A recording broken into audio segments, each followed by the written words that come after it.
গল্পকাহিনী বিডিতে আপনাকে স্বাগতম। আপনি শুনছেন মোল্লা নাসিরউদ্দিনের ছোট গল্পের সিরিজ। নাসিরউদ্দিন লোকমুখে শুনেছিল ভারতবর্ষ একটি আজব দেশ। সেই দেশের লোকজনের সঙ্গে পরিচিত হতে সে একবার ভারতবর্ষে এসেছিল। সে জেনেছিল ভারতবর্ষ সাধু সন্ন্যাসীর দেশ। সে এক সাধুর সঙ্গে আলাপ জমিয়েছিল। নানা বিষয়ে তার সঙ্গে আলোচনা করতে লাগল। সাধু বললেন, আমি ঈশ্বরের একজন পরম ভক্ত, তাই ঈশ্বরের সৃষ্ট সব প্রাণীর সেবা করাই আমার ধর্ম।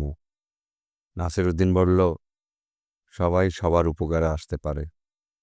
একবার একটা মাছ আমার উপকার করেছিল, আমাকে মৃত্যুর মুখ থেকে বাঁচিয়েছিল। এ কথা শুনে সাধু বললেন, আমি সারাটা জীবন তাদের সেবায় জীবন উৎসর্গ করেছি, কিন্তু কোনো প্রাণীর কাছ থেকে আজ পর্যন্ত কোনো উপকার পাইনি। আপনার কথা শুনে মনে আপনার সম্বন্ধে বেশ কৌতূহল হচ্ছে। আপনি আমার সঙ্গে কিছুদিন থাকুন। নাসিরউদ্দিন এটাই চেয়েছিল, তাই তার সঙ্গে কিছুদিন থেকে গিয়েছিল।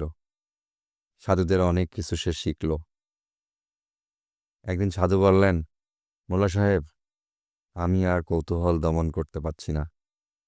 আপনি বলুন, কিভাবে একটি জলের মাছ আপনার প্রাণ রক্ষা করেছিল? নাসিরউদ্দিন বলল, বেশ, শুনুন সেই ঘটনা। একবার আমাদের দেশে দুর্ভিক্ষ হয়, চারিদিকে হাহাকার, খাদ্যাভাবে আমার প্রাণ যায় আর কি অবস্থা।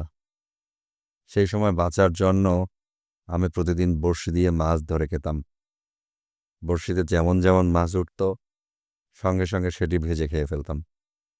মাছ খেয়েই আমি সেবার বেঁচেছিলাম।